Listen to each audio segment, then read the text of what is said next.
In high-rank combat, the main ammunition type is the finned discarding sabot shell. But can other types be useful too, like high explosives for instance?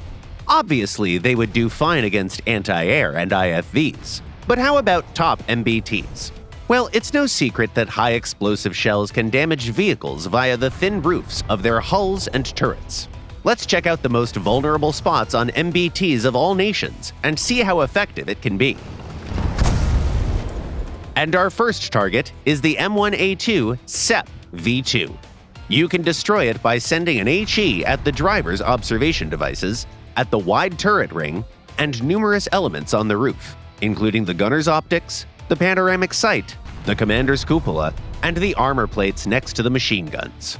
All these areas make the Abrams vulnerable even when it's hidden behind tall obstacles that shield its main profile. The Leopard 2A7 and the STRV-122B+ are much better protected. They have fewer protruding elements than the American tank, and their gunner's sights are further ahead of the turret's thin roof. Their weak spots are their observation devices, machine guns, and some protruding armor elements. Breaching their hull roof or turret ring is a very tricky task. The driver's observation devices can be hit, but if a shell lands here, it only knocks out a single crew member. The T-90 and the T-80 BVM show a stark contrast to the previous machines. They can be easily damaged via their hull roofs, but their turrets are almost invincible thanks to thick armor and numerous blocks of reactive armor. These tanks should have no trouble using shelters that leave their observation devices and machine guns exposed. The Challenger 2E and the Ariete AMV have similar results.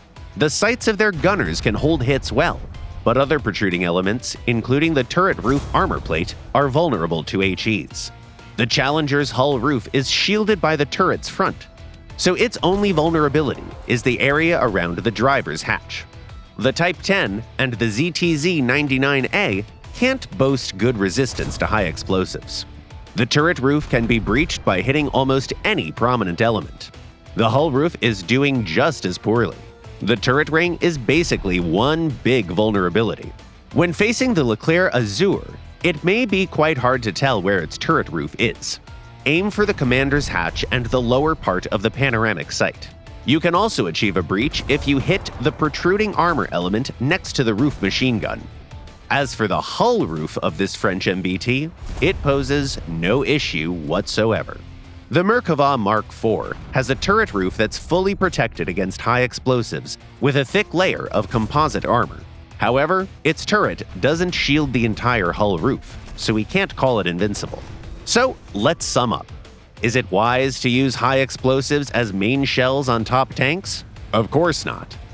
But having a few on your racks might be handy. For instance, if you encounter an opponent out in the countryside where they expose their turret roof. Also, keep in mind that other types of ammo have a high explosive fragmentation effect, like heat rounds. That's why almost every high-rank tank has a useful auxiliary shell in its arsenal. And what high explosive shells are your favorite?